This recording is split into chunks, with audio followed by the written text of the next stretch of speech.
and the whole universe. I am Sarah May Bautista. And we are your hosts. This is Good Day Manawa. Ngayong araw, sama-sama tayo muling magbalik tanaw at matuto mula sa ating panauhin. At hindi na natin patatagalin pa. Let us all welcome one of the best priests, Father Enrico Gonzalez, OP. Good morning po, Father. Welcome po sa ating programa. Good morning. Isang mapagpalang araw sa inyo at sa lahat ng mga nanonood at nakikinig sa ating lahat.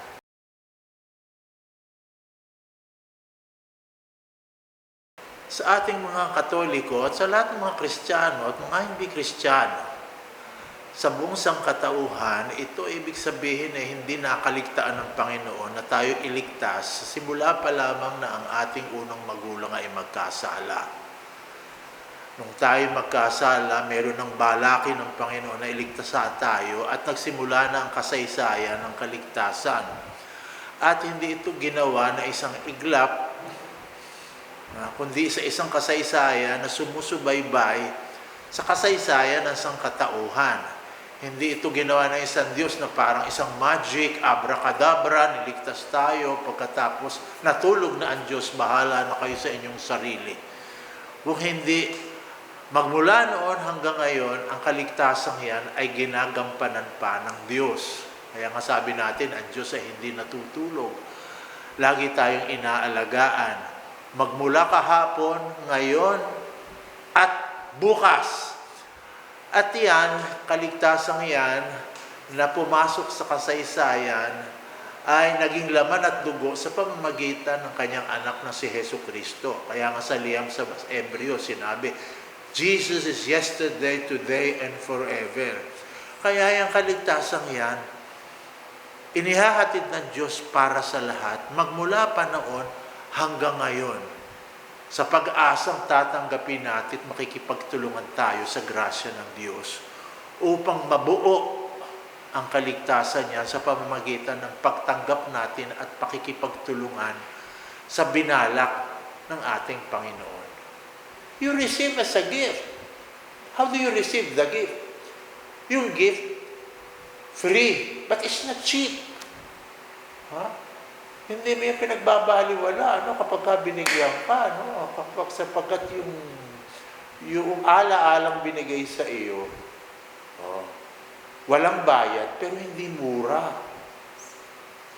Yan ay napakamahal doon sa nagbigay. Kaya paano mo namang tatanggapin? Kaya sa buong Kwaresma at lalo na sa mahal na araw, paano ko tatanggapin yung regalong kaligtasan sa atin ng Panginoon na hanggang ngayon sumusubaybay pa sa atin?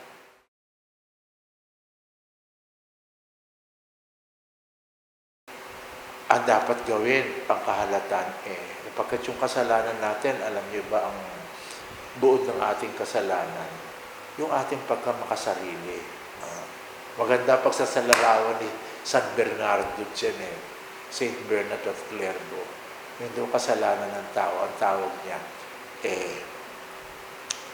amor curvus. Amor curvus. Amor curvado. Ibig sabihin, kung sa palasak na salita sa Tagalog, pag-ibig na nakumang. Mangliko, kaya kurbado. Kapag umibig ka, gusto mo pakamukam, kamakasarili. Ang pag-ibig mo possessive. Akin ka. At ang iyo akin pa rin. Kaya, pakamukam. Yun. Gusto ko ang mangyari, yung ibig ko. Hindi ko iniisip yung iba. Hindi ko iniisip ang Diyos. Hindi ko iniisip ang aking kapwa. Sa desisyon ko, wala sila sa picture.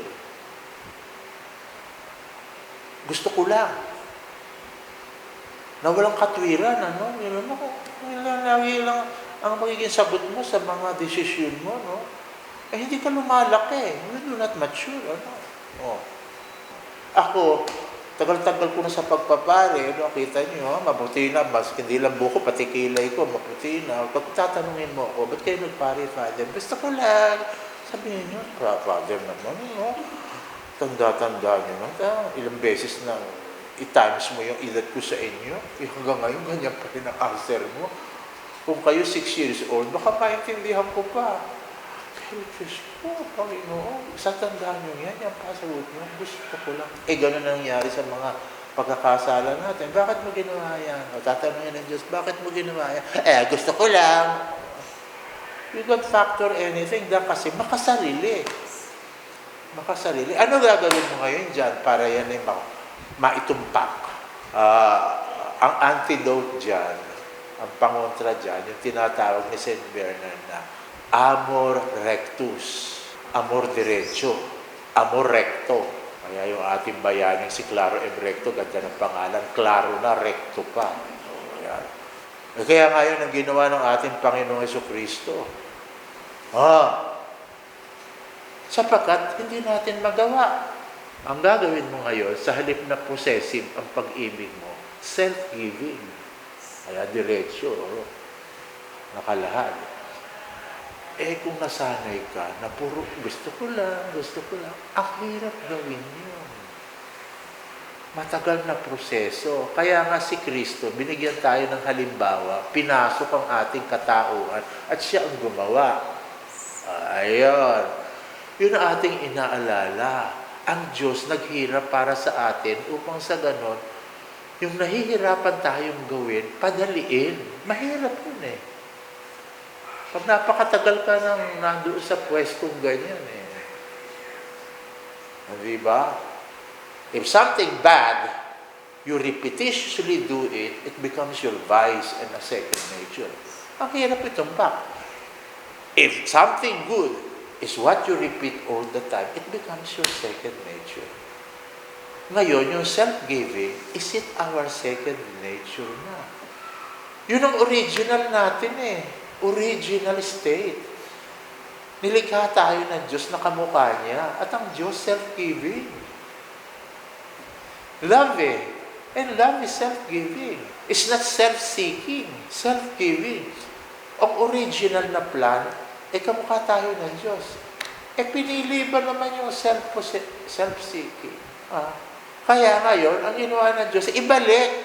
Ngayon, ikaw ba susunod dyan? Kaya yung mahal na araw, Kwaresma, isang hamon sa atin. Kaya ginawa ko, susunod ka ba? Sapagkat kung susunod ka, kung saan ako napunta, doon ka rin pupunta. Kaya yung buhay mo, nakaplano na. Matutupad yan. Ayun ang ating inaala-ala. Yugto-yugto sa mahal na araw. Si Kristo'y namatay, si Kristo'y nabuhay, si Kristo'y babalik sa wakas ng panahon.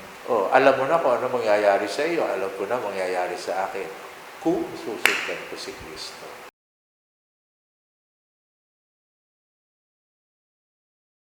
Para hindi makalimutan. Sapagkat alam mo, karamihan ng kasalanan, hindi lang karamihan. Halos lahat ng kasalanan ay dahil sa pagkalimot. Kasabi, kaya nga pag tayo humihingi ng patawad I'm so sorry, I forget myself. Bakit nangaliwa yung lalaki sa kanyang asawang babae? Pag humingi yan ng patawad, naku darling, patawarin mo ako, nakalimot ako sa aking sarili. Nakalimot. Puro pagkalimot. Kaya nga yung lola ko, siyempre patay na, no? Buhay pa yun. Nako, apo, nakakalimot na ang mga Pilipino sa Diyos. Simple explanation. Nakakalimot na sa Diyos. Anything more? Kaya nga, tingnan nyo, education, puro paulit-ulit para hindi mo makalimutan. Paano ka nakapagsalita ng mahusay na English? Katakot-takot na flip formation ang ginawa mo paulit-ulit. Diba? Diba? Panay na panay, paulit-ulit yan. Ganon din yan. Kaya ang simbahan, tingnan mo, kita nyo paulit-ulit. Minsan kayo nagre-reklamo yung simbahan, paulit-ulit. Magsimba ka, anak. Kung simba yun na naman nasasabihin ng pare. Sasabihin ng pare. Masasabihin. Ano gusto niyo? Baguhin ko yung Ebanghelyo. Sabihin ko, makinig kayo, meron tayong bagong Kristo. Sino yung bagong Kristo mo? Kakagulat. Lahat. Ano yung bagong Kristo mo? Hindi namatay sa sa krus. Nalunod. Nalunod. Biro mo. Lahat babaguhin yan. Sa halip na in the name of the Father, sa krus ang maging palatandaan mo, malulunod lahat kayo. Biro mo. Sa tanda ng paglunod. Bago! Dahil ba bago? Exciting. Bakit yan mapaulit-ulit? Tingnan nyo ngayon, no? Atin na namang aalalahanin ng pagkamatay, pagkabuhay ni Kristo. Katatapos na kang Pasko, sinilag. Pagkasilag palagay, nagbibilag na tayo ulit, kailan isisilag ulit. Paikot-ikot. Bakit? Para hindi niyo makalimutan. Para hindi makalimutan. O kaya tuwing nagmimisa tayo, actually, pinapaalala sa atin, the mystery of faith. Kasi katatapos mo lang sinabi doon sa consecration, do this in memory of me. Okay. Sabi na, ano yung in memory of me? The mystery of faith. Christ has died, Christ is risen, Christ will come again. Ayan. Huwag niyong kalilimutan yan. Laging nandyan ang Diyos. Kapag ka naalala mo na laging nandyan ang Diyos, magkakasala ka ba? Kaya gano'n, pinapaalalahanan natin yung isa't isa. Gusto mo yung asawa mo maging tapat sa iyo? Pag kayo magkatabi na sa higaan, bago matulog, ibulong mo, si Kristo'y namatay, si Kristo'y nabuhay, si Kristo'y babalik sa wakas ng panahon. Gusto niyong si Father Enrico tumino hanggang kamatayan niya? O minsan, kapag makasalubong niyo ako sa halip na good morning, ano sasabihin niyo sa akin? Father, huwag niyong kalilimutan. Si Kristo'y namatay, si Kristo'y nabuhay, si Kristo'y babalik sa wakas ng panahon. Gusto niyo tumino yung mga politiko niya? Pumunta kayo sa Malacanang, sa Kongreso. Hay, baka ala niyo, yung term ninyo hindi magtatapos. Si Kristo'y namatay, si Kristo'y nabuhay, si Kristo'y babalik sa wakas ng panahon. Sabi nga ng lola ko, bakit tayo nagwawalang ganito? Nakakalimot na sa Diyos. Kaya paulit-ulit siya. Pinagdiriwang natin. Si Kristo'y namatay. Tingnan nyo, nagsimula, Miyerkules de Ceniza, tao ka, mamamatay ka. Kung ang Diyos pumasok sa katauhan mo at namatay para sa iyo, ikaw pa. Pero huwag ka mawawalan ng pag-asa, nabuhay din siya. Kaya nga naglalakbay tayo ngayon patungo doon. Nagsisimula na tayong maglakbay para hindi ka mawala ng pag-asa na hindi ka tinawag sa kamatayan. Mamamatay ka, pero saglit lang yan. Tulay lang yan para sa buhay na walang hanggan.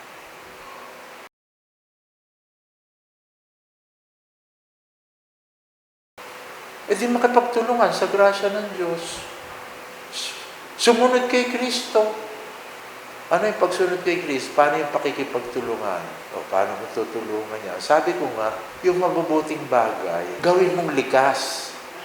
Gawin mong second nature. Kaya nga tingnan niyo mga ginagawa na pagtitika na sinasabi natin. Actually, dito parusa. Akala natin parusa yung mag-ayuno, mag-astinensya, magkawang-gawa, magdasal, paano natin parusa yan? Hindi parusa yan. Disiplina yan. Ang disiplina, yung pagtutumpak, masakit yun. Kasi yung nahirati ka sa pagkamakasarili. Ngayon, ang binibigyan mo ng prioridad, yung iba, pagkain. Gusto mo, lagi kang una sa pagkain at lagi iyo yung masarap. Di ba? Una sa pagkain, una sa inumin, lagi ka una. Maraming nagugutom. Makiisa tayo dyan. Hindi naman natin gugutumin ang ating sarili. Makikiisa tayo sa kanila. Disiplina lang. Hindi naman sinasabi sa iyo, huwag kang kumain. Suicide yan. Masama yan. Kung hindi, tama lang. Kumain ka para lumusog. Hindi para mabusog. Yung iba hindi titigil ng kakakain hanggat hindi nabubugdat. Yun ang kulang disiplina. At yun ang solusyon. Kita mo yung COVID, kala natin walang solusyon. Wala pang bakuna. Ano ba solusyon kung wala pang bakuna? Disiplina lang. Ang ibig sabihin, maghugas ka ng kamay kasi kakain ka, hindi nagugas ng kamay. Kagagaling mo sa toilet, hindi ka nagugas ng kamay. Ano ba yun? Ay, tinatamad ako. Ay, tamad eh. Yan ang problema. Ay, disiplina lang. Pero bakit napakahirap natin gawin? O, kaya gano'n, disiplina. Kawang gawa. Dami-dami ko. Tingnan mo. Baka mamaya. Yung sobra mo, kakulangan ng iba. Discipline.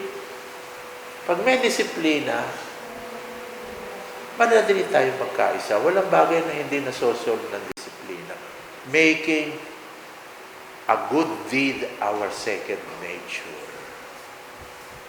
Yun ang gagawin natin dito.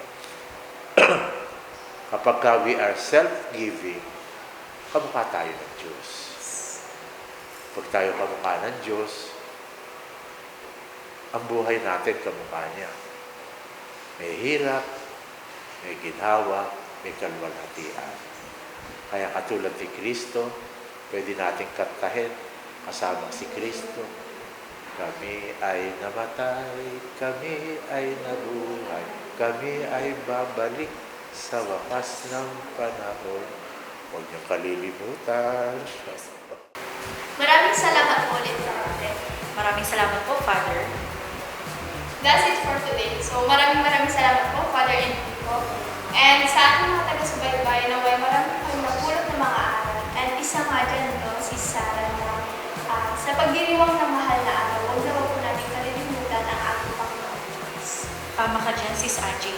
Napakarami ko ding natutunan at isa na nga doon ang from possessive love to self-giving love. Iwasan ang pagiging makasarili at ituwid ang mga pagkakamali. Kung kaya, magkita-kita tayo muli every third week of the month dito sa Good Day Manawa. Muli, pagpalain tayo ng poong may kapal at Maria na ating Diyos.